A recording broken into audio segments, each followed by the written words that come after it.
ನಿನ್ನೆ ನೀಡಿದಂಥ ಹೈಕೋರ್ಟ್ ತೀರ್ಪು, supreme court ತೀರ್ಪು ಬಹುಶಃ ಇದು ಮೊದಲನೇ ಅಲ್ಲ. ಈಗಾಗಲೇ ಕಳೆದ ಸುಮಾರು 2 ವರ್ಷಗಳಿಂದನೂ ಕೂಡ ಅನೇಕ ಬಾರಿ ಸುಪ್ರೀಂ ಕೋರ್ಟ್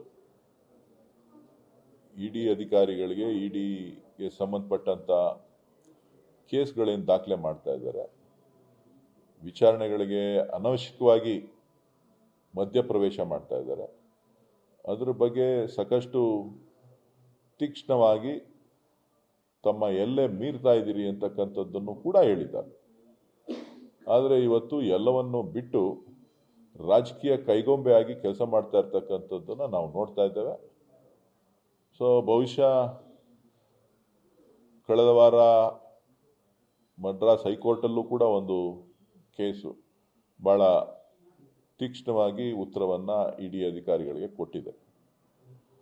ಸೊ ಇಡಿ ಒಂದು ರಾಜಕೀಯ ಪ್ರೇರಿತವಾದಂಥ ದಾಳಿಯನ್ನು ಮಾಡಲಿಕ್ಕೆ, ವಿರೋಧ ಪಕ್ಷಗಳನ್ನು ಬಗ್ಗು ಬಡಿಲಿಕ್ಕೆ ಇಡಿಯನ್ನು ಕೇಂದ್ರ ಸರ್ಕಾರ ಬಳಕೆ ಮಾಡಿಕೊಳ್ತಾ ಇರೋದು ಇವತ್ತು ನ್ಯಾಯಾಲಯಕ್ಕೆ ಮಾತ್ರ ಅಲ್ಲ, ಇಡೀ ದೇಶದ ಜನರಿಗೆಲ್ರಿಗೂ ಕೂಡ ಅರ್ಥ ಆಗಿದೆ.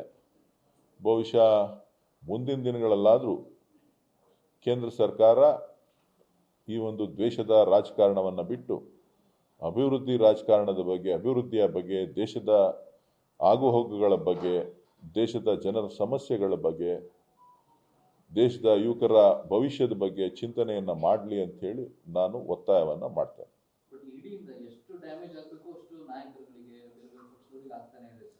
ನೋಡಿ, ರಾಜಕೀಯ ಪಕ್ಷಗಳು ರಾಜಕಾರಣದಲ್ಲಿ ಎಲ್ಲವನ್ನೂ ಕೂಡ ಸಹಿಸಲಿಕ್ಕೆ ಸಿದ್ಧರಾಗಿರ್ತಾರೆ. ಆದರೆ ಕೆಲವರು ಇದನ್ನ ಗಾಳವಾಗಿಟ್ಕೊಂಡು ಅವರನ್ನ ಸದೆ ಬಡಿತಕ್ಕಂಥ ಕೆಲಸಗಳು ಕೂಡ ಬೇರೆ ಬೇರೆ ರಾಜ್ಯಗಳಲ್ಲಿ, ಬೇರೆ ಬೇರೆ ಪ್ರಕರಣಗಳಲ್ಲಿ ನಾವು ನೋಡಿದ್ದೇವೆ. ಇವತ್ತು ಈ ರೀತಿ ಆಗಬಾರ್ದು ಅಂತಕ್ಕಂಥದ್ದು ಎಲ್ಲೋ ಒಂದು ಕಡೆ ಸುಪ್ರೀಂ ಕೋರ್ಟ್ನ ತೀರ್ಪು, ಅವರು ಬಳಸಿರ್ತಕ್ಕಂಥ ಪದ, ಇವೆಲ್ಲವೂ ಕೂಡ ನ್ಯಾಯಕ್ಕೆ ಎಲ್ಲೋ ಒಂದು ಕಡೆ ಗೌರವ ಸಿಕ್ಕಿದೆ ಅಂತ ಹೇಳಿ ಭಾವಿಸ್ತೇನೆ.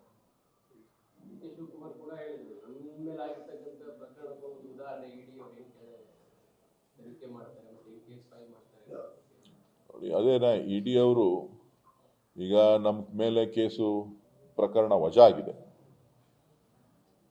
ಆಗಿದ್ರು ಕೂಡ ಸಿಬಿಐ ಇನ್ಕಮ್ ಟ್ಯಾಕ್ಸ್ಗೆ ಬರೆದ್ರು, ಇನ್ಕಮ್ ಟ್ಯಾಕ್ಸ್ ಅವರು ಸಿಬಿಐ ಇದಕ್ಕೆ ಬೇನಾಮಿಗೆ ಬರೆದ್ರು, ಬೇನಾಮಿ ಅವರು ಇಡಿಗೆ ಬರೆದ್ರು, ಇಡಿ ಅವ್ರು ತಿರ್ಗಾ ಸಿಬಿಐಗೆ ಬರೆದ್ರು, ಸಿಬಿಐ ಅವರು ತಿರ್ಗಾ ಇಡಿಗೆ ಬರೆದ್ರು. ಸೊ ಪ್ರತಿ ಹಂತದಲ್ಲೂ ಕೂಡ ಯಾವುದೇ ಒಂದು ಪ್ರಕರಣದ ಸುಳಿಯಲ್ಲಿ ಸಿಕ್ಕಿಸಿ ಅವರನ್ನ ಸದೆ ಬಡಿತಕ್ಕಂಥ ಪ್ರಯತ್ನಗಳು ನಡೀತಾ ಇದೆ ಹೊರತು ನ್ಯಾಯಕ್ಕೋಸ್ಕರ ಹೋರಾಟ ಮಾಡ್ತಾ ಇಲ್ಲ. ಅನ್ಯಾಯ ಆಗಿದೆಯಾ, ನ್ಯಾಯ ಆಗಿದೆಯಾ, ಏನ್ ತಪ್ಪಾಗಿದೆ ಅನ್ನೋದನ್ನ ಕಂಡುಹಿಡಿತಾ ಇಲ್ಲ.